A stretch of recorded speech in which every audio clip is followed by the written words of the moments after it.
-2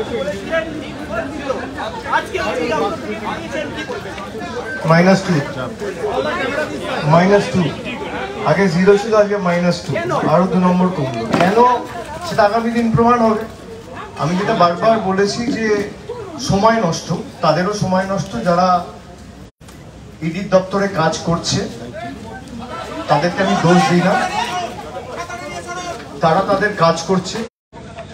যারা রাজনৈতিকভাবে লড়তে পারে না, তারা তদন্তকারী সংস্থার অপব্যবহার করে রাজনৈতিক জমি ফিরে পাওয়ার যে মরিয়া চেষ্টা, তাদের জেনে রাখা উচিত যে ধূপগুড়ি নির্বাচনে হেরে যাওয়ার পর যদি ভাবে আমাকে ইডি দিয়ে ডাকিয়ে ধূপগুড়ি পুনরুদ্ধার হবে, তা সারা জীবনেও হবে না, বা পঞ্চায়েতের ফল উল্টে যাবে, সেটা উল্টাবে না, মানুষের জনসমর্থন বাড়বে। বলুন। আজকে গুরুত্বপূর্ণ একটা বৈঠক ছিল আপনাদের, বৈঠকে আপনি যেতে পারলেন না, আপনাকে জানা হলো ইডি তরফে, এটা কি বলবেন? না, এটা আমি মানুষের কাছে ছেড়ে দিচ্ছি। আপনার চেয়ার খালি রাখা হয়েছে, আপনার চেয়ার ফাঁকা রেখে বৈঠক হয়েছে। আমি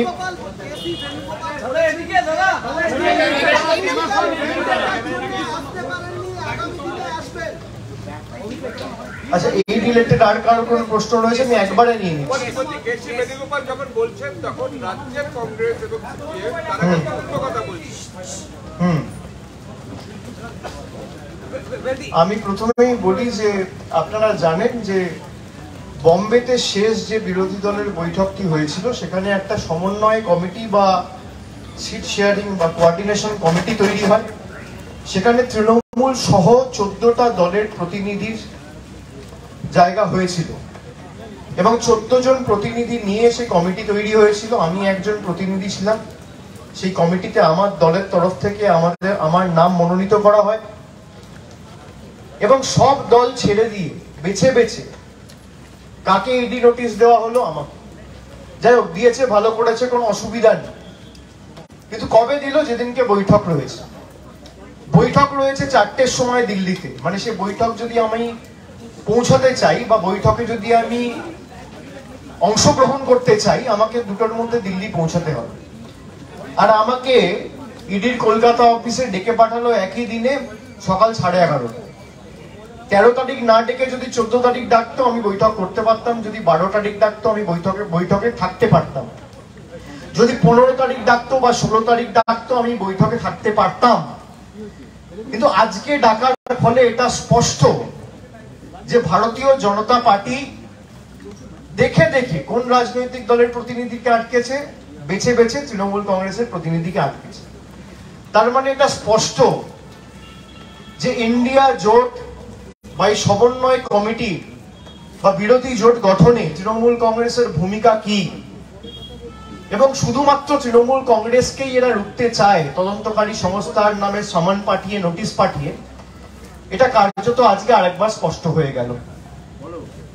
সিনিয়র নেতৃত্ব যারা আজকে মিটিং এ ছিলেন, শরদ পাওয়ার থেকে শুরু করে, সঞ্জয় রাউত থেকে শুরু করে, কেসি বেণুগোপাল থেকে শুরু করে, আমি সকলকে নতমস্তকে বিনম্র চিত্তে আমার কৃতজ্ঞতা, ধন্যবাদ জানাচ্ছি এবং মানুষের কাছে ছেড়ে দিচ্ছি যে যারা রাজনৈতিকভাবে লড়াই না করতে পেরে তদন্তকারী সংস্থার অফিসারদের কাজে লাগিয়ে একটা রাজনৈতিক দলকে এবং তার সার্বিক কর্মসূচিকে মানুষকে অঙ্গীকারবদ্ধ, জোটবদ্ধ করার লক্ষ্যে যেভাবে অবিচল থেকে ইন্ডিয়া কাজ করতে চাইছে, সেই প্রক্রিয়ায় বাধা সৃষ্টি করছে, সেই প্রক্রিয়াকে বাধাপ্রাপ্ত করছে, তার জবাব যেন আগামী দিন মানুষ দেয়।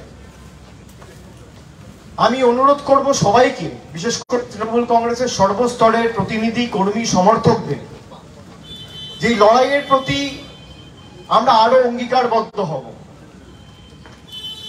নবজোয়ারের সময় আমি যখন কর্মসূচি পালন করছিলাম, আমার যাত্রার মধ্যেখানে সিবিআই আমাকে একদিনের সময় দিয়ে নোটিশ দিয়ে নিজাম প্যালেসে তাদের সদর অফিসে ডেকে পাঠিয়েছিল। আমার কাছে সময় হয়তো ছিল না, আমি একদিন আগে জানতে পেরেছি, আমি সেদিনকে বাঁকুড়ায় ছিলাম। তাও আমি গিয়ে তদন্তকারী সংস্থায় গিয়ে সঠিক সময়ে পৌঁছেছি। খুব সম্ভবত আমাকে 20 তারিখ ডেকে পাঠিয়েছিল আর নোটিশটা সার্ভ করেছিল 18 তারিখ বিকেলে। আর আমি সেদিন গেছিলাম বাঁকুড়ায়। আমি সঙ্গে সঙ্গে কলকাতায় ফিরে এসে পরের দিন নিজাম প্যালেসে গেছি। সেখানেও প্রায় 9 ঘন্টা 9.5 ঘন্টা আমাকে জিজ্ঞাসাবাদ করা হয়েছে। সেখানেও সকাল 11টায় গেছিলাম আর প্রায় 9টা 9:30টায় আমাকে ছাড়া হয়েছিল। যে গিয়ে আবার নবজোয়ার কর্মসূচি যোগদান করলাম, তদন্তকারী সংস্থার সামান কমপ্লাই করে 4 দিন পর আবার সঙ্গে সঙ্গে ইডি নোটিশ পাঠালো। আমি একবারের জন্য তখনই খালি বলেছিলাম যে আমি যেহেতু সামনে পঞ্চায়েত নির্বাচন এবং 8ই মে পঞ্চায়েত নির্বাচন ঘোষণা হয়ে গেছিল, আমি বলেছিলাম যে আমাকে পঞ্চায়েতের পর আপনারা ডাকুন, আপনারা যখন ডাকবেন আমি যাব। পঞ্চায়েতের পর গত 10 তারিখ সামন ইস্যু করে আমাকে আজ অর্থাৎ 13 তারিখ, যেদিনকে ইন্ডিয়ার কোঅর্ডিনেশন কমিটির বৈঠক, সেদিনকে সকাল 11:30টায় ইডির সদর দপ্তরে আসার জন্য সমন জারি করা হয়। আমি চাইলে আমাকে অনেকে বলেছিল যে আপনার তো কর্মসূচি ঠিক করা আছে, আপনার তো দিল্লি যাওয়ার কথা। এমনকি অন্যান্য রাজনৈতিক দলের প্রতিনিধি যারা কমিটির মেম্বার, তারাও একাধিক সহকর্মীরা আমার সাথে ফোনে যোগাযোগ করে, ফোনে কথা হয়। তারা আমাকে অনুরোধ করে যে আপনি ইডির অফিসে যাবেন না, আপনি আমাদের বৈঠকটায় আসুন। আমি তাদের অনুরোধ করি যে আমি তাদের কাছে ক্ষমা চেয়ে বলি যে আপনারা থাকুন, আপনারা কমিটির বৈঠক চালান, দয়া করে মিটিং পোস্টপোন বা ক্যান্সেল করবেন না। তার কারণ বৃহত্তর মানুষের স্বার্থে আপনারা লড়াই করছেন, আর আমার লড়াইটা আমি নিজে লড়ে নেব। আমি ইডির অফিসে যাব, আমাকে যা প্রশ্ন করবে, আমার লুকানোর কিছু নেই, আমার ঢাকার কিছু নেই, আমার ধামা চাপা দেওয়ার কিছু নেই। আমাকে যা প্রশ্ন করবে আমার উত্তর তৈরি, আমি উত্তর দিয়ে দেবো, আগেও দিয়েছি, আবার দেবো, ভবিষ্যতেও যদি ডাকে আমি আসবো, সহযোগিতা করব, এটা আমার কর্তব্য। ঠিক একইভাবে আমি ইডি অফিসে এসেছি, সকাল 11:30টায় এসে পৌঁছেছি, আপনারা দেখেছেন। আমাকে যা যা প্রশ্ন করেছে, আমি প্রত্যেকটা প্রশ্নর আমার যতটুকু জানার কথা, বলার কথা, আমি নিশ্চিতভাবে সহযোগিতা করে প্রত্যেকটা প্রশ্নের উত্তর দিয়েছি। এবং আমি বলেছি আগামী দিনও যদি আপনাদের দরকার হয় জানাবেন, আমি আসব। আমি কোথাও যাচ্ছি না।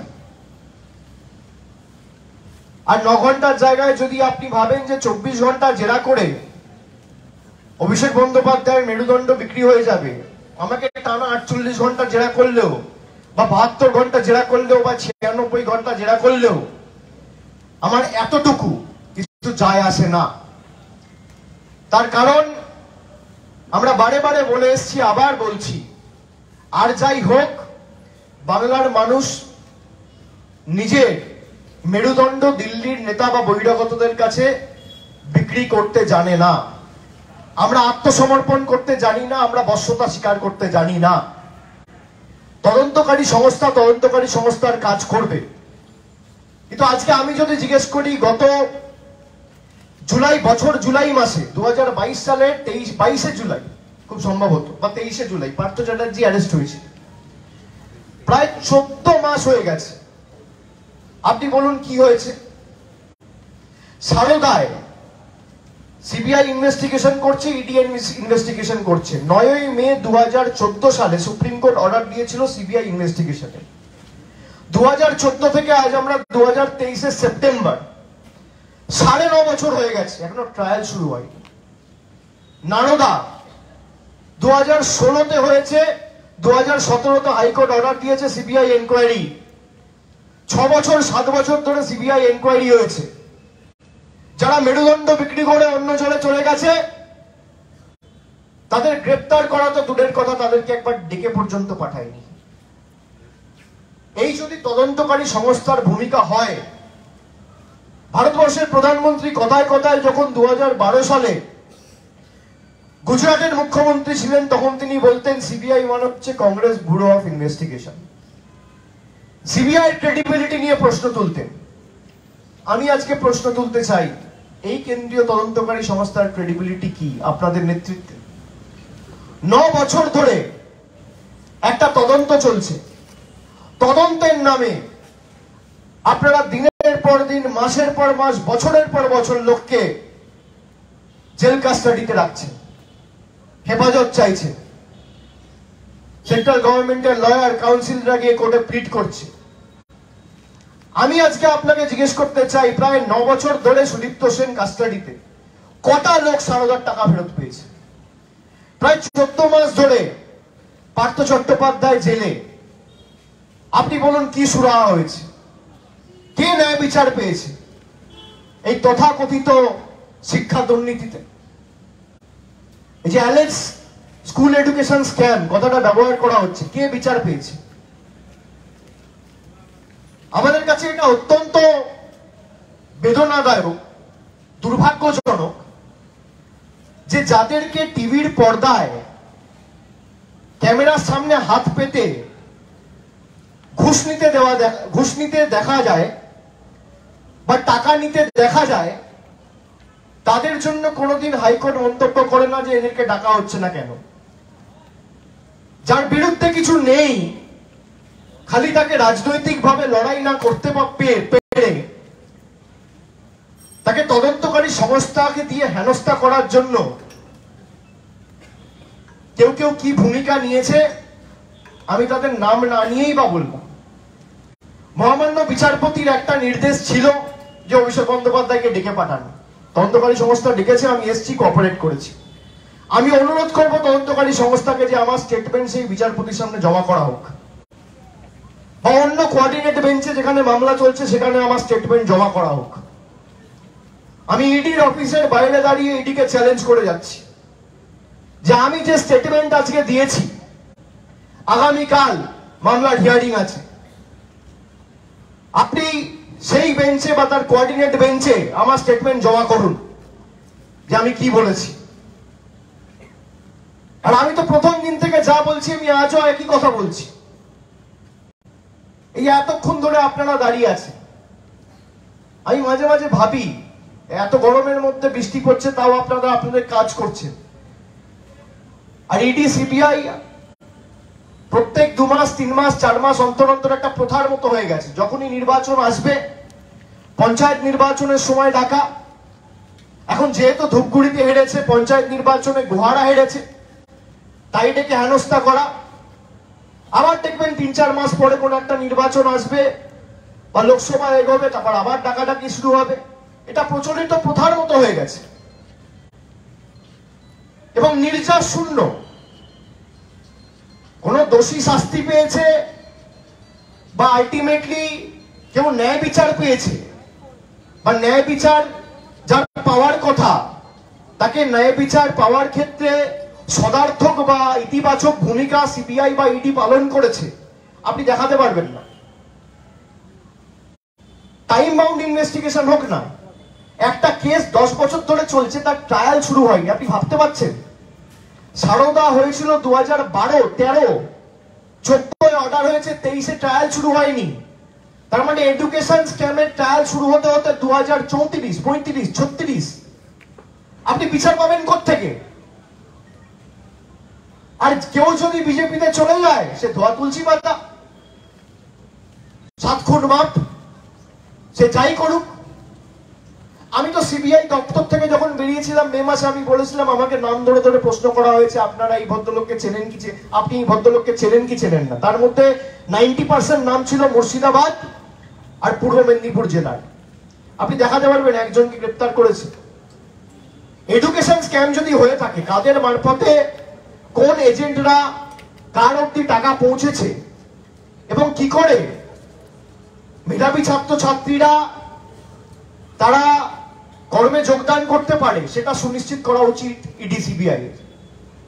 আপনি দেখুন, কোন তদন্তের সুরাহা হয় না, কোন তদন্তের আলটিমেটলি একদম গভীরে পৌঁছে জাস্টিস সার্ভ করা আজ পর্যন্ত সিবিআই ইডি করতে পারেনি, সেই কারণে ইডির কনভিকশন রেট আজকে 0.48%, মানে 8%-এর নিচে। 0.48% কনভিকশন রেট। তার কারণ প্রত্যেকটা মামলা, প্রত্যেকটা রাজনৈতিকভাবে উদ্দেশ্য প্রণোদিতভাবে মামলার তদন্ত চলছে। রাজনৈতিক প্রতিহিংসা চরিতার্থ করতে তদন্তকারী সংস্থাকে ব্যবহার করা হচ্ছে। সেই কারণে আজকে কনভিকশন রেট 0.48%। আমাকে যে প্রশ্নগুলো করা হচ্ছিল উপরে, নিশ্চিতভাবে আমি তার উত্তর দিয়েছি। আমি বিস্তারিত সংবাদ মাধ্যমের সামনে সেগুলো বলতে বদ্ধপরিকর নই, কিন্তু আমি মনে মনে ভাবছিলাম যে আমরা আজকে বিশেষ করে আপনারা যারা এখানে আছেন বা বাংলায় যারা আমরা বড় হয়েছি বা থেকেছি বা রয়েছি, আমরা ছোটবেলায় ফেলুদার গল্প পড়েছি, সিনেমা দেখেছি। ফেলুদা, জটায়ু, তোপসে, মানে ফেমাস যে ট্রায়ো, সেখানে আপনারা দেখবেন, আপনাদের নিশ্চয়ই মনে আছে, জটায়ু ফেলুদাকে প্রশ্ন করত যে আমি যে দৃষ্টিভঙ্গিতে দেখছি তুমিও সেই দৃষ্টিভঙ্গিতে দেখছো, আমি যা দেখছি তুমিও তাই দেখছো, তাহলে তুমি তদন্ত করে প্রকৃত দোষীকে বার করতে পারছো, আমি পারছি না কেন? ফেলুদা খুব ইন্টারেস্টিং একটা উত্তর দিয়েছিল।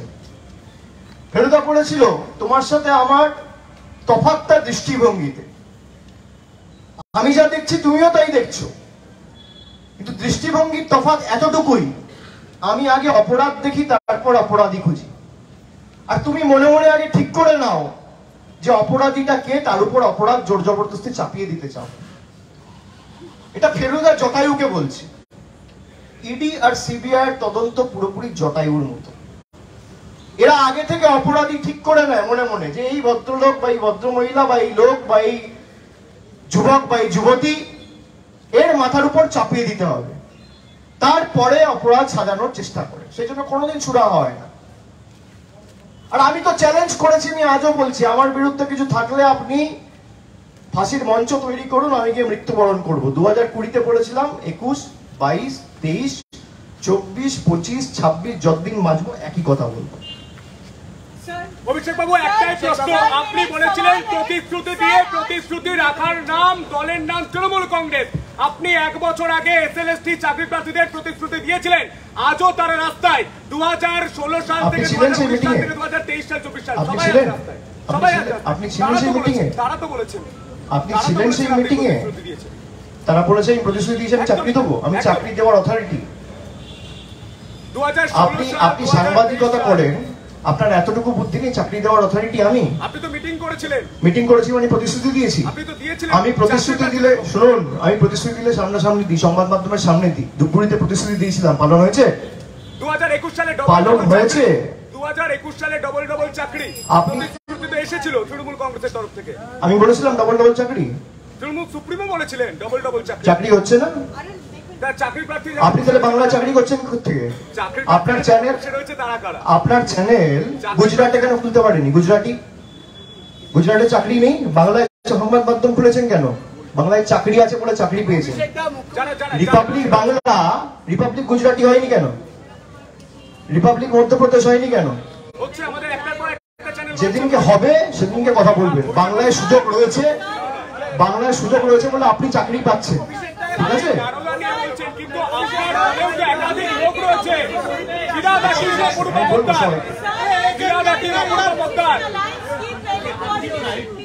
এক সেকেন্ড সবাই।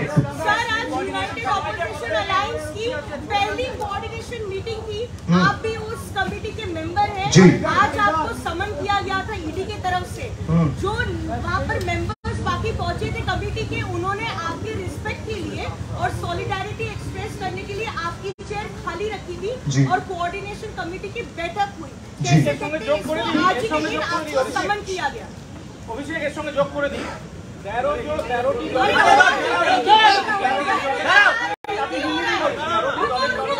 अच्छा मैं बोले दीजिए, बुझे गए, बोले दीजिए।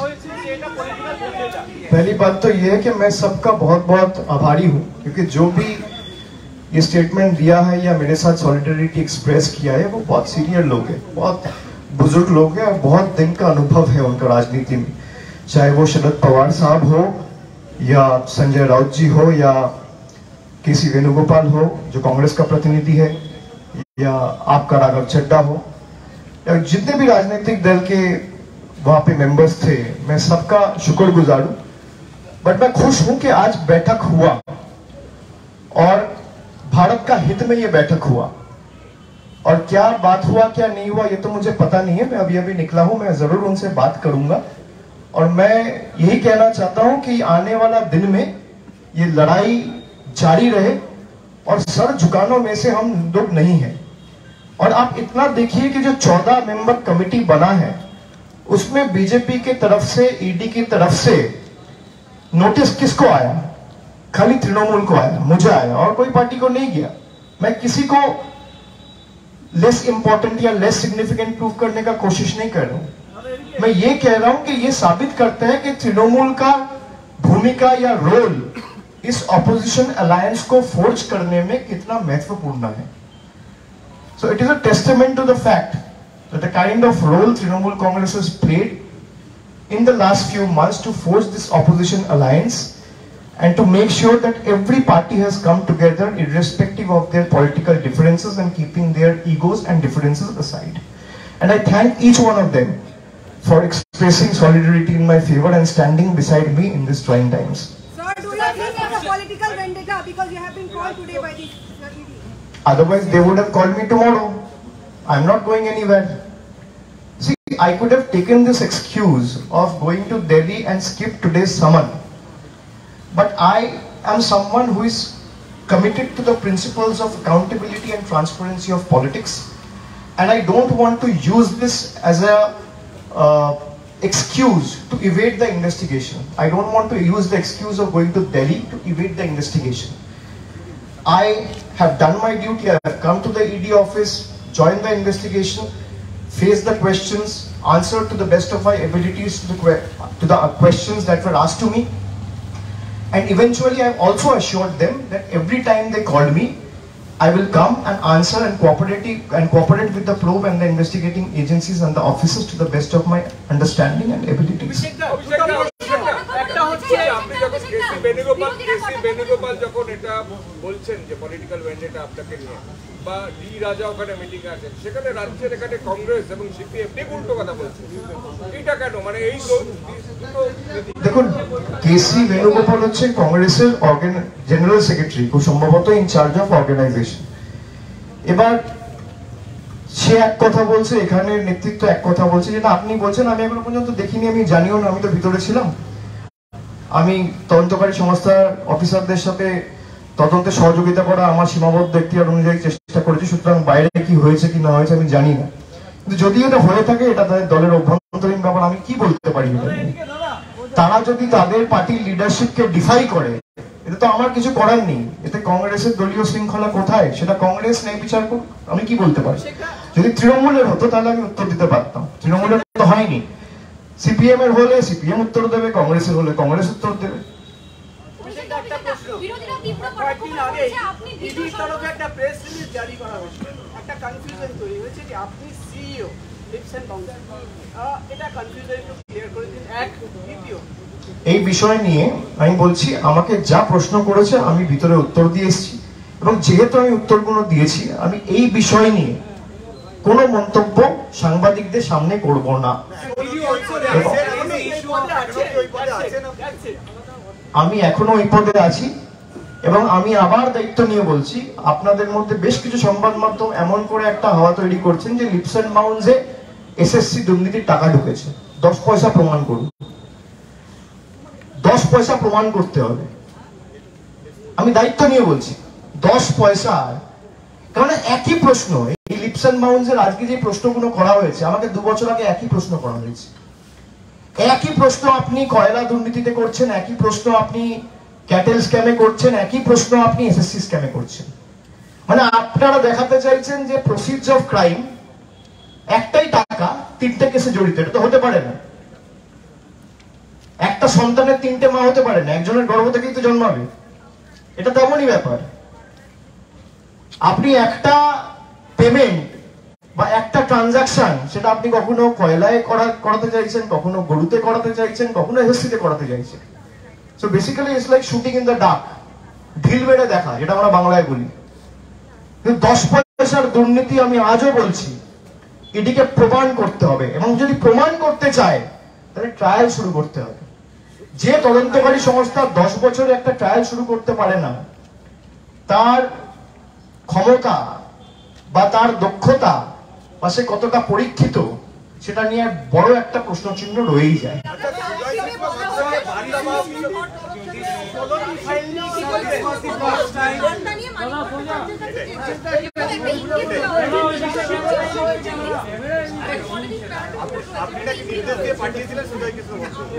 ইডির দায়িত্ব প্রমাণ করা, ইডি করে দিক, আমাকে ডাকতে হবে না, ফাঁসির মঞ্চ এখানে তৈরি করুক। This was the first time that you and ED officers met, and we know This was not the first time. In this different context, after 16 files were allegedly downloaded in one of the computers of your office, did they issue any explanation as they met you in person? Was there any apology, any explanation? No, they haven't. They haven't. And why should I expect any apology or clarification from them? The matter is sub judice in court. Let them go and clarify before the court and the bench what they have done. Mr. Bajaj, I have one more question, please. ED is supposed to investigate any matters involving money trade. Manipur war is on for the past 4 months, and no war can survive without money. Do you think ED should also investigate there? They won't, because their hands are tied. That is what I'm trying to say. ED and CBI are investigating by following the pick and choose policy, which is extremely unfortunate. And we have raised this time and again, the kind of scams that has been happening in different places of the country, especially in the BJP ruled states. You will never see an ED raid in Gujarat. You will never see an ED raid in Madhya Pradesh. You will never see an ED raid in Assam. Has there been a single ED raid in the last 10 years in Gujarat? Can you show me one? Has there been a single ED raid in Assam? And the current Chief Minister has been named by Himanta Biswa Sharma in the petition that was filed before the CAMM 2 years back by the director of Sharoda Group of Companies, Sudipto Sen himself. So it is extremely unfortunate. Wherever you have a BJP government, neither will the state police act against the perpetrators, nor will the ED or CBI or the central agencies for that matter will act against the perpetrators. ED only goes to state where there is an opposition government, and to the best of their benefit, they put their entire might, blitz, vigor, entire weight in ensuring they are able to topple the government. Wherever they are not able to topple the government, they will continue to put these pressure tactics. Like you have seen what has happened in Maharashtra. The biggest accused in Maharashtra was Ajit Pawar. He has so many ED, CBI cases dangling on his head. Now he is a part of the NDA government. He joined the BJP and he became pure. No one is there to question him right now. He is the deputy CM of the NDA government. You saw what happens with Eknath Shinde and the 40 MLAs that switch side. 30 of them have ED cases dangling on their head. ED has not questioned them ever since they joined and changed or switched sides. This is ED for you, this is CBI for you. And I don't blame the officers working in the directorate. They are doing their duty. They are only following orders and obeying their political masters, which is ultimately leading to destruction of the country and its economy. Because BJP in the name of double engine government is looting the country. BJP is not able to face and fight the opposition. That's why it is using ED, CBI to its benefit. Let there be free and fair investigation. If Shubhendu Adhikari can be seen taking money on television, what is compelling ED to not call him? What is compelling CBI not to call him? What is compelling these investigating agencies not to act against those who have joined the BJP? There is no answer.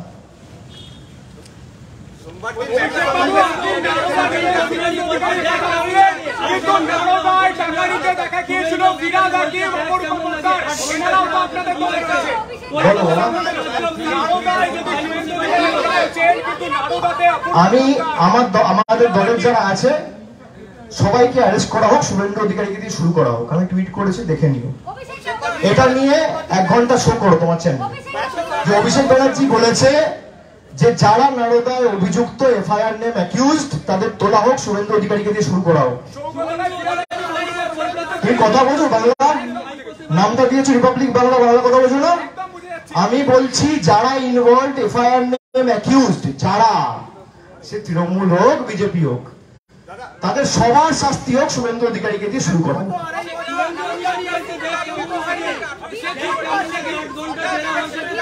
একটা কথা একজন একজন করে বলো না, শুনতে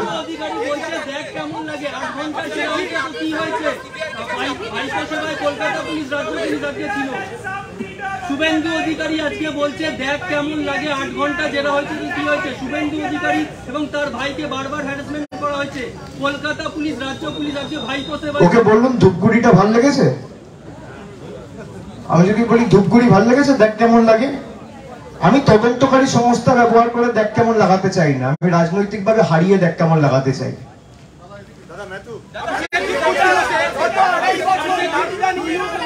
अभिषेक जी, कुछ दिनों से आपका जो कार्यक्रम है वो डेस्टिनेशन टारगेट किया जा रहा है। नौजवान में हम लोगों ने देखा, आज भी हम लोगों ने देखा, और आने वाले समय में आपने दिल्ली चलो का आह्वान किया है। आपको लगता है कि 2 या 3 अक्टूबर को जब दिल्ली चलो का आह्वान होगा उस समय भी आपको नोटिस की जा सकती है, बुलाया जा सकता है? वो तो कह नहीं सकते, लेकिन अभी तक तो परमिशन ही नहीं मिला है। हम लोग तो अप्लाई कर चुके हैं, 2-3 चिट्ठियां भी भेज चुके हैं उसका फॉलोअप करने के लिए। उसका भी कोई रिप्लाई अभी तक आया नहीं है। पर खैर फिर भी 2 तारीख दिल्ली तो हम जाएंगे, और जो लोगों का हित में हम लोग को काम करने का फैसला हम लोग ने लिया है, अगर वो बुलाएगा देखी जाएगी। और मैं तो कहा हूं, मैं कहीं जाने वाला हूं नहीं, आप जितना बड़ा बुलाएंगे मैं आऊंगा।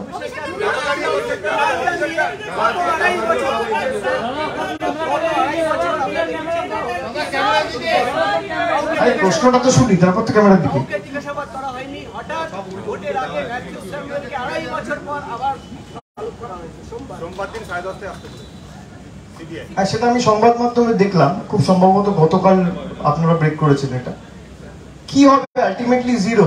তো 7 বছর ধরে তদন্ত চলছে, 7 বছর ধরে তদন্ত চলছে, নারদা তদন্ত। কি হয়েছে? সুতরাং ম্যাথিউ স্যামুয়েলসকে জেরা করেছে বা সামান পাঠিয়ে আসতে বলেছে 2-4 দিন বাজার গরম করার জন্য। শুনুন, সুদীপ্ত সেন নিজে বলেছে শুভেন্দু অধিকারী আমার থেকে টাকা নিয়েছে, তারপর তাকে অ্যারেস্ট করা দূরের কথা, একবার ডাকেনি। এই সমস্ত কেসগুলোতে যখন যারা টাকা নিয়েছে বা মানুষকে প্রতারিত করেছে নিজের পকেট ভরতে, তারা গ্রেপ্তার হবে, তখন বুঝতে পারবো এই তদন্তকারী সংস্থাগুলো নিরপেক্ষ। সুতরাং ডাকা হয়েছে 2-4 দিন বাজার গরম করার জন্য, আর কিছুই না। আপনি বলুন না, নারদা তো আলটিমেটলি সবাই দেখেছে, এখানে তো ইনভেস্টিগেশনের কি আছে? তো টিভির পর্দায় সবাইকে টাকা নিতে দেখা গেছে, তো অস্বীকার করার জায়গা নেই। আপনি অস্বীকার করবেন কি করে? আমি একটা কথা বলছি, সেটা ভুল হতে পারে বা ঠিক হতে পারে। আপনি একটা কথা বলছেন, সেটা ঠিক হতে পারে, ভুল হতে পারে। আমি টিভির পর্দায় ভিডিওতে যা দেখছি সেটা কোনদিন ভুল হতে পারে? সেটা তো ভুল হতে পারে না। তো তারপরও যারা একটা সামান পাঠিয়ে তাদেরকে ডাকে না, তার কারণ তারা বিজেপিতে চলে গেছে। আপনি কি করে এদের থেকে এক্সপেক্ট করবেন যে এটা নিরপেক্ষভাবে কাজ করবে, বা এদের থেকে আপনি প্রকৃত জাস্টিস এক্সপেক্ট করবেন? এটা কার্যত অসম্ভব। এবং বিচার ব্যবস্থার দৃষ্টি আমি আকর্ষণ করতে চাই যে কারোর বিরুদ্ধে কিছু না থাকলেও আপনারা বলছেন তাকে ডেকে পাঠাও, কিন্তু একটা লোককে টিভির পর্দায় ক্যামেরার সামনে টাকা নিতে দেখা গেছে, 7 বছরে কোনো বিচারপতি বলেনি তাকে ডেকে পাঠাও। বিচার ব্যবস্থায় যারা কাজ করছেন, আমি সকলকে নতমস্তকে প্রণাম জানাচ্ছি, শ্রদ্ধা নিবেদন করছি। কিন্তু আমি তৃণমূল করি বলে আমার জন্য আইন আলাদা, আর সে বিজেপি করে বলে তার জন্য আইন আলাদা, সেটা হতে পারে না। আইপিসির যে ধারা, সিআরপিসির যে ধারা, পিএমএল এর যে ধারা আমার জন্য অ্যাপ্লিকেবল, তার জন্য অ্যাপ্লিকেবল। সে তৃণমূল করুক, বিজেপি করুক, সিপিএম করুক, আর নির্দল করুক। সুতরাং নিরপেক্ষ ভূমিকা পালন করার জন্য আমি অনুরোধ করব, সংবাদ মাধ্যমকেও করবো, আর বিচার ব্যবস্থাকেও করবো। কিন্তু আপনি কি এখনো সিইও পদে আছেন? বললাম তো।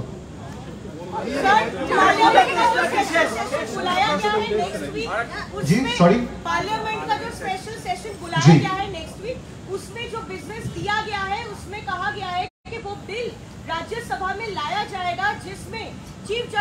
इंडिया को एक्सक्लूड किया जाएगा सिलेक्शन प्रोसेस से, जिसे सेंट्रल इलेक्शन कमीशन की अपॉइंटमेंट होती है, वो मेंशन किया गया है, स्पेशल सेशन में लाया जा रहा है। फिर how do you react to that? See, until and unless I go through the bill, जब तक आप देखोगे नहीं आप बात नहीं कर सकते हो। तो बिना पढ़े, बिना समझे, बिना सोचे कुछ ऐसे टिप्पणी नहीं किया जा सकता अचानक। Let me go through the bill and eventually when I meet you next after going through the bill, I'll definitely offer my comments.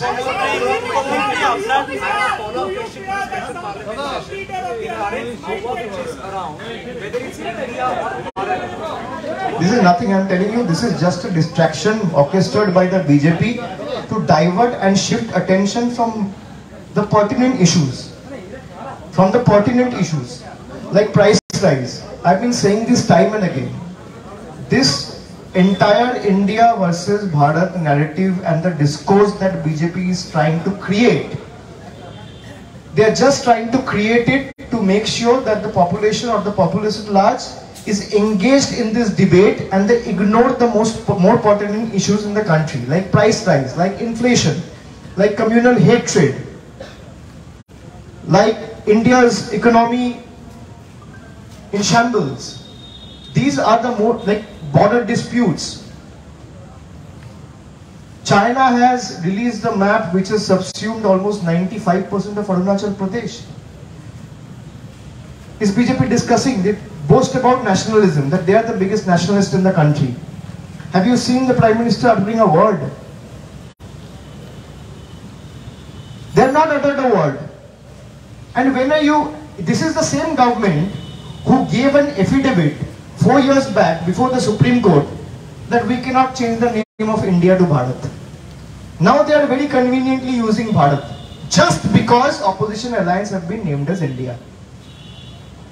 What they don't realize is if 37% of the country has voted in favor of BJP, 63% of the country, you call it Bharat, you call it India, you call it anything you want.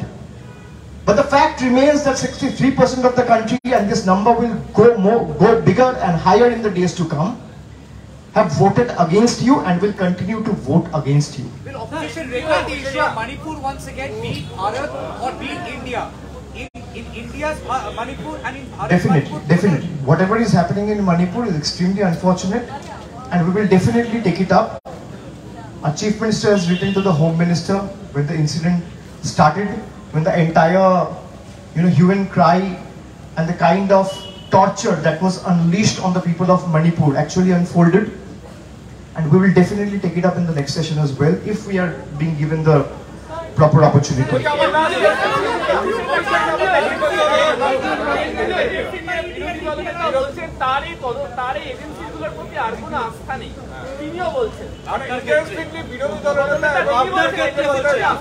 আস্থা রাখতে বলুন, আগামী দিন India সরকার আসবে আর উনি গ্রেফতার হবে। উনি আস্থা না রাখলে কি করে হবে? বিজেপি থাকবে না, ইডি থাকবে, সিবিআই থাকবে, ভারতবর্ষের সংবিধান থাকবে। কেন্দ্রীয় তদন্তকারী সংস্থার উপর আস্থা রাখতে বলুন।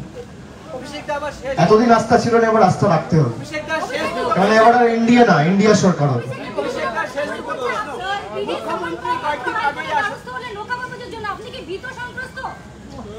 আপনার চ্যানেলের নাম কি? বাংলা হান্ট। আমি প্রথমত হাইকোর্টের দ্বারস্থ হইনি, কবচ্ছে কালকে কেসটার হিয়ারিং ছিল, কেসটা ফাইল হয়েছে 3 মাস আগে। আপনারা না জেনে খবর করেন। কালকের কেসটার শিডিউলড হিয়ারিং ছিল, আমাকে নোটিশ পাঠিয়েছে 10 তারিখ, আর লাস্ট উইক এই ডেটটা ঠিক হয় যে 12 তারিখ হিয়ারিং হবে। আমি আলাদা করে কালকে অ্যাপ্লিকেশন ফাইল করিনি, আমি আলাদা করে গতকাল পিটিশন ফাইল করিনি। আর আমি ভীত সন্ত্রস্ত নেই, আমার রাইট। আমি কোর্টে যাবো না আপনি বলছেন? কোর্টে গেলে আমি ভীত সন্ত্রস্ত, আর কোর্টে না গেলে তখন বলে কোর্টে যাচ্ছে না কেন? এত ভয় কিছু না থাকলে কোর্টে যাক। বিরোধীদের তো এই বক্তব্য যে কিছু যদি না থাকে তাহলে ভয় পাওয়ার কি আছে, কোর্টে যাক। আর যেই আমি কোর্টে যাচ্ছি বলছে কোর্টে যাচ্ছে কেন, ভীত সন্ত্রস্ত। মানে কি করবো, ওরা ঠিক করে দিক। আমি সিপিএম, কংগ্রেস, বাংলার কংগ্রেস, সিপিএম আর বিজেপি, আমি 3 জনকে অনুরোধ করবো একটা বৈঠক ডাকুন। অভিষেক বন্দ্যোপাধ্যায় কি করলে আপনারা খুশি হবে ঠিক করুন, 1, 2, 3, 4 করে একটা জয়েন্ট বৈঠক করে আমাকে ঠিক করে দিন, আমি তাই করবো। অতৃপ্ত আত্মাগুলো শান্তি পেলে আমি খুশি হব।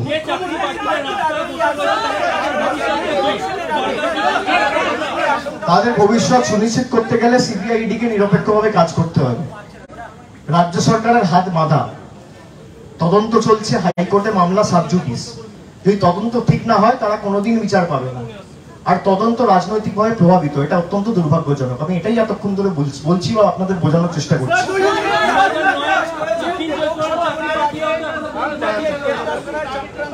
আজকে আপনি প্রায় 9 ঘন্টা ছিলেন, আপনি বেরোনোর পর একই আশঙ্কা প্রকাশ করছেন। এক, দ্বিতীয় প্রশ্ন হচ্ছে, আমি তো বলছি আমাকে গ্রেপ্তার করুক।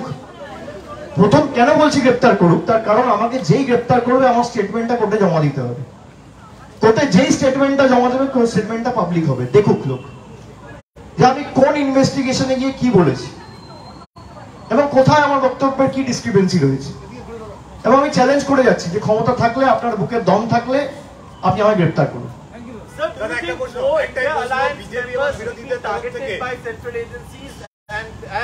This has become the new normal. So this is expected. This is a testament to the fact that BJP is not able to take on its political opponents and fight it politically. That's why they are taking the help of the investigating agencies and unleashing them. Otherwise, why will you use political agencies only in opposition rule states? This is the simple thing I want to understand. You tell me, Nirav Modi has made a scam of 15,000 crores. You saw the Hindenburg reports of Adani. You saw how he has flouted the SEBI guidelines. You saw the kind of fake companies that he created in different countries to invest in stocks. What is EDCBI doing? And those scams are to the quantum and volume of 1 lakh crore. 1 lakh. It's not 1 crore, 2 crore. It's not 5 crore, 10 crore. It's 1 lakh crores. And where does Adani stays? He hails from Gujarat. There is no CBI raid in Gujarat. There is no ED raid in Gujarat. There is no, you know about the Mundra port that, you know, drugs or substances that was generally banned was seized to the tune of 8,500 crores. Has there been any investigation after that? No. Where is Mundra port? Where is Mundra port? Gujarat. Has there been any CBI ED raid or case or summons going to different people in Assam? No. What about Maharashtra? Ajit Pawar and his entire gang shifted side, jumped from, you know, the MVA dispensation to the BJP ruled NDA. They're all walking away scot-free.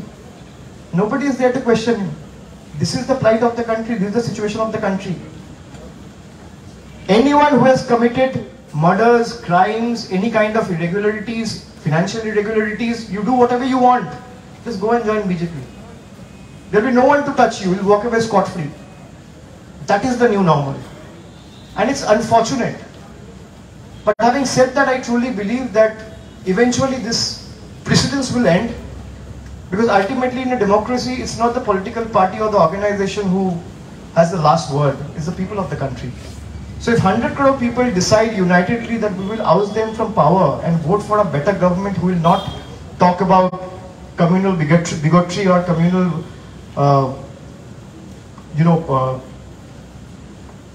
communal tension, hatred, or any kind of, divisive politics, then people will have the last word. In a democracy, ultimately, it's people who decides who will dictate the terms. It's not the political parties or the leaders of the political parties. This is something which the BJP needs to understand, and it's high time. I'm sure you have seen the videos of Lalit Modi, fugitive Lalit Modi, attending the marriage ceremony of Harish Salve, former Solicitor General, and today he's also part of the panel which is trying to see the possibility of one nation, one vote.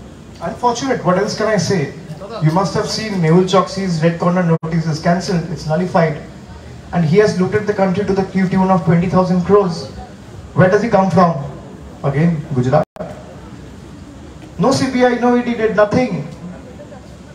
You will not see investigating agencies acting on the real financial irregularities. They're only after political witch hunts. They're only after political witch hunting.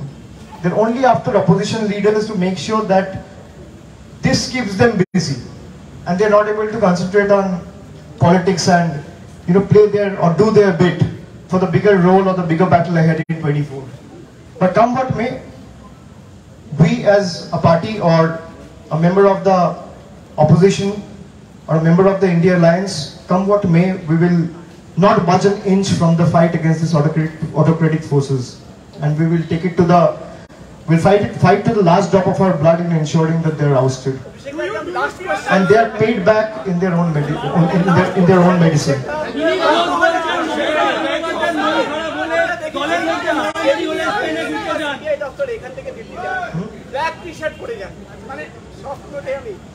এবার ABP ঠিক করবো আমি T shirt কি পরবো, সাদা পরবো না কালো পরবো, কিছু মার্ক আপ আমি সাদা আর কালোই বেশি পরি, কোইন্সিডেন্স বলতে পারো।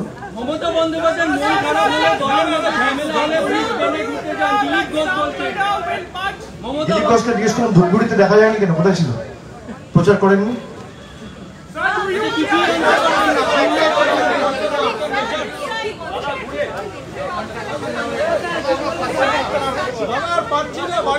আমাকে এই বিষয়ে যা প্রশ্ন করা হয়েছে আমি তদন্তকারী সংস্থাকে বলে এসেছি, উত্তর দিয়ে এসেছি।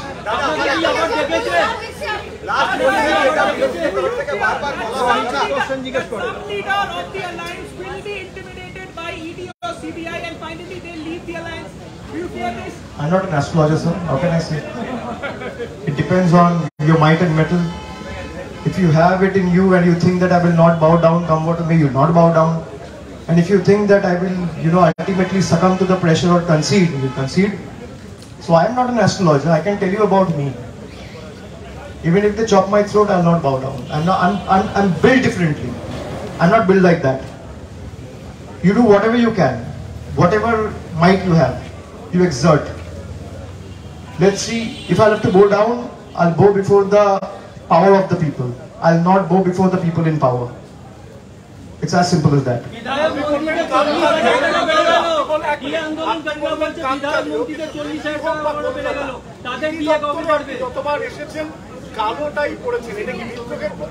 তো বললাম তো, এটা পিওর কোইন্সিডেন্স। আমি সাদা কালো বেশি পড়ি, এবার তোরা মনে করে দিলে পরে আবার সাদা পড়ে আসবে।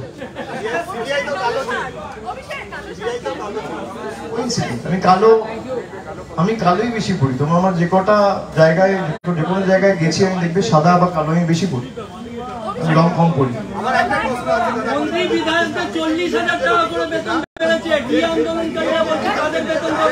ডিএ আন্দোলনকারীদের বলুন, তাদের মামলা সুপ্রিম কোর্টে সাব জুডিস, সুপ্রিম কোর্ট যা নির্দেশ দেবে তাই হবে। যাদেরকে গ্রেফতার করা হয়েছে এখন পর্যন্ত, তারা একটা সময় তৃণমূল যুব কংগ্রেসের নেতা হিসেবে বিভিন্ন জেলায় তারা দায়িত্বে ছিলেন, যে সময় আপনি যুব সভাপতি ছিলেন। এখান থেকে বলা হচ্ছে তারা চাকরি দেওয়ার নাম, আপনি ভুল দেখেছেন। 2019-2020 অ্যাপয়েন্টমেন্ট লেটারটা দেখুন, যেটা রিলিজ করা হয়েছিল, সেখানে শান্তনু বন্দ্যোপাধ্যায়কে আমি সরিয়েছি। তার আগে উনি টাকাটা, আর নাম বলুন, কুন্তল ঘোষ আমার আন্ডারে দেখতে ছিল কোন জেলায়? দেখাতে পারবেন? কোথাও ছিল না। যে কটা অ্যাপয়েন্টমেন্ট লেটার আছে আপনি দেখান। আর যদি কেউ ভুল করে থাকে, আমি তো বারবার বলছি ভাই, সে তৃণমূল হোক, বিজেপি হোক, কংগ্রেস হোক, সিপিএম হোক, তার যাবজ্জীবন হোক, কঠোরতম শাস্তি হোক, কিন্তু পিক অ্যান্ড চুজ কেন? আমি তো এইটুকু জিজ্ঞেস করছি। তুমি শুভেন্দু অধিকারীকে টাকা নিতে দেখেছো? হ্যাঁ কি না? ফুটেজ দেখা গেছে, তুমি দেখেছো তো? নিজে বলছো দেখেছো। কেন ইডি সিবিআই ইনকোয়ারি, সিবিআই তৃণমূলের আন্ডারে হাইকোর্ট যখন দিয়েছিল, যখন তৃণমূলে ছিল 2017 সালে হাইকোর্ট অর্ডার দিয়েছিল সিবিআই ইনকোয়ারি হবে। সিবিআইটা তৃণমূল চালায়? আপনারা দলের থেকে ব্যবস্থা নেননি কেন সেই সময়? সিবিআইটা তৃণমূল চালায়? আমি সেটা জিজ্ঞেস করছি। আর এফআইআর নেম অ্যাকিউজড, যেটা বিজেপি চালিয়ে বড় করে বিজেপির দপ্তর থেকে সিদ্ধার্থনাথ সিং দেখিয়েছিল, তাকে যে বিজেপি নিল, বিজেপিকে প্রশ্ন করেছেন যে আপনারা নিয়েছেন কেন? করেছেন? সারদা স্টিং অপারেশনটা কে দেখিয়েছিল, তৃণমূল না বিজেপি?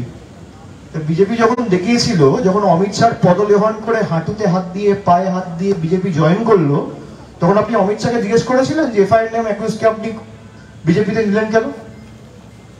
আপনার ক্ষমতা নেই, আপনার মেরুদণ্ড নেই, আপনার সিদ্ধারা নেই। সেই সময় তো তৃণমূলেই ছিল আপনারা। যখন বিজেপিতে জয়েন করলো আমি আপনাকে কি জিজ্ঞেস করছি? আপনি তখন তো তৃণমূলেই ছিল শুভেন্দু অধিকারী, যখন আপনারাই বা ব্যবস্থা নেননি কেন? কেস সাবজুডিস ছিল বলে ব্যবস্থা নেই। আর আমি তখন জেনারেল সেক্রেটারি ছিলাম না, তখন আমাকে জিজ্ঞেস করতেন, দরকার হলে আমি যদি জেনারেল সেক্রেটারি থাকতাম। আমি 2020-তে হয়েছি, আমি জেনারেল সেক্রেটারি 2021-এ হয়েছি। 2021-এর পর আপনি বলুন ব্যবস্থা নেই, আমি জবাব দেবো। প্রশ্ন করুন। আপনি অমিত শাহকে প্রশ্ন করতে পারবেন? আপনি জেপি নাড্ডাকে প্রশ্ন করতে পারবেন? আপনার মেরুদণ্ড আছে? আছে? আছে? আপনি যদি অমিত শাহকে প্রশ্নটা করতে পারেন, পরের দিন রাজনীতি ছেড়ে দেবো। যে এফআইআর নেম অ্যাকিউজ শুভেন্দু অধিকারীকে আপনি কেন নিয়েছেন? কি কারণে নিয়েছেন? আপনি যে দৃঢ়তা নিয়ে আমাকে প্রশ্ন করছেন, একই দৃঢ়তা নিয়ে প্রশ্ন করতে হবে। কিন্তু এই যে 5-6 বার ধরে কেন করেননি 5-6 বার ওনাকেও জিজ্ঞেস করতে হবে। যদি আপনি একই দৃঢ়তা নিয়ে আর একই মানসিকতাকে নিয়ে অমিত শাহকে প্রশ্ন করতে পারেন, আমি রাজনীতি ছেড়ে দেবো। আপনার চ্যানেলের নাম কি? রিপাবলিক? দি 24 ঘন্টা। দি 24 ঘন্টার তরফ থেকে কি জিজ্ঞেস করবেন? আমার কাছে জিজ্ঞেস করবেন পরের দিন যে আপনি বলেছিলেন আমরা প্রশ্ন করেছি, একই দৃঢ়তা নিয়ে।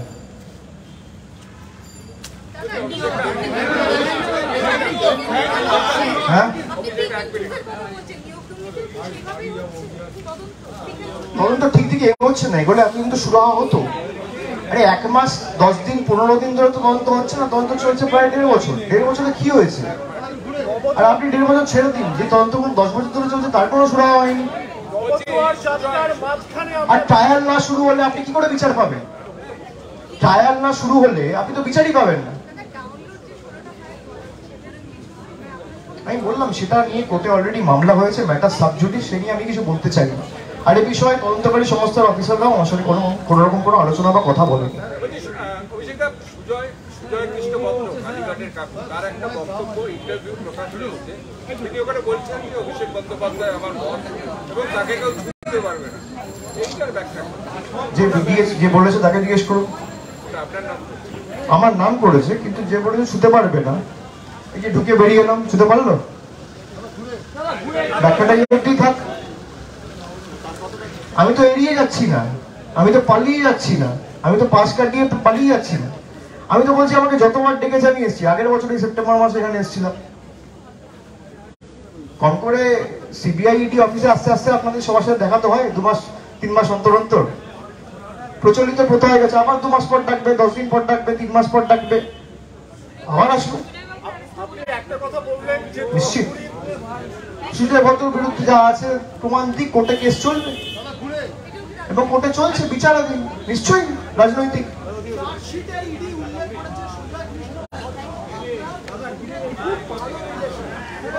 তাহলে ইডিকে বলুন আমায় অ্যারেস্ট করতে, ইডি ছাড়ছে কেন? আর ইডি আমার বিরুদ্ধে এভিডেন্স থাকলে কোর্টে জমা দিচ্ছে না কেন? কোর্ট তো চাইছে যে তুমি, তোমার কাছে কি ট্রেল রয়েছে কোর্টে জমা দাও। ইডিকে কে বারণ করছে? আমি তো ইডি চালাই না, আমি তো ইডির দপ্তরের বাইরে দাঁড়িয়ে ইডির অফিসারদের চ্যালেঞ্জ করে যাচ্ছি আমার বিরুদ্ধে কিছু থাকলে কোর্টে জমা দিন। কেউ তো বারণ করছে না। আর কোর্টে যদি জমা দেয়, কোর্ট তো আমাকে কোনোদিন কোন রকম কোন রক্ষা কবচ দেবে না আমার বিরুদ্ধে যদি কিছু থাকে। সুপ্রিম কোর্টে ক্ষমা চাইতে হয়েছে ইডিকে, এলওসি করেছে বলে। এই ইডিকে সুপ্রিম কোর্টে গিয়ে ক্ষমা চাইতে হয়েছে। আর খুব সাম্প্রতিক কালের ঘটনা, 2 বছর 4 বছর আগের না, 2 মাস আগের ঘটনা। আমার বিরুদ্ধে কিছু থাকলে তুমি কোর্টে জমা দাও, কে বারণ করেছে? আমাকে অ্যারেস্ট করো। এই 4 বছর ধরে এই নিয়ে কবার এলাম? আমি 5 বার এলাম, আমার স্ত্রী 4 বার এসছে, 9 বার ইডি সিবিআই মিলিয়ে 2 বছরে। আমি তো এড়িয়ে যাইনি। তোমাদের আগ্রহ রয়েছে অভিষেক বন্দ্যোপাধ্যায়কে অ্যারেস্ট করবে না কেন? আরে ভাই, যেটা বলছো সেটা ওদেরকে বলো, ইনফ্লুয়েন্স করে তোমরা কোর্টে জমা দাও। দুধ কা দুধ, পানি কা পানি।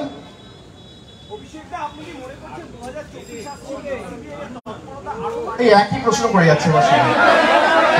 আসছি, থ্যাংক ইউ, দেখা, সবাই সাবধানে বাড়ি যাও। Many thanks.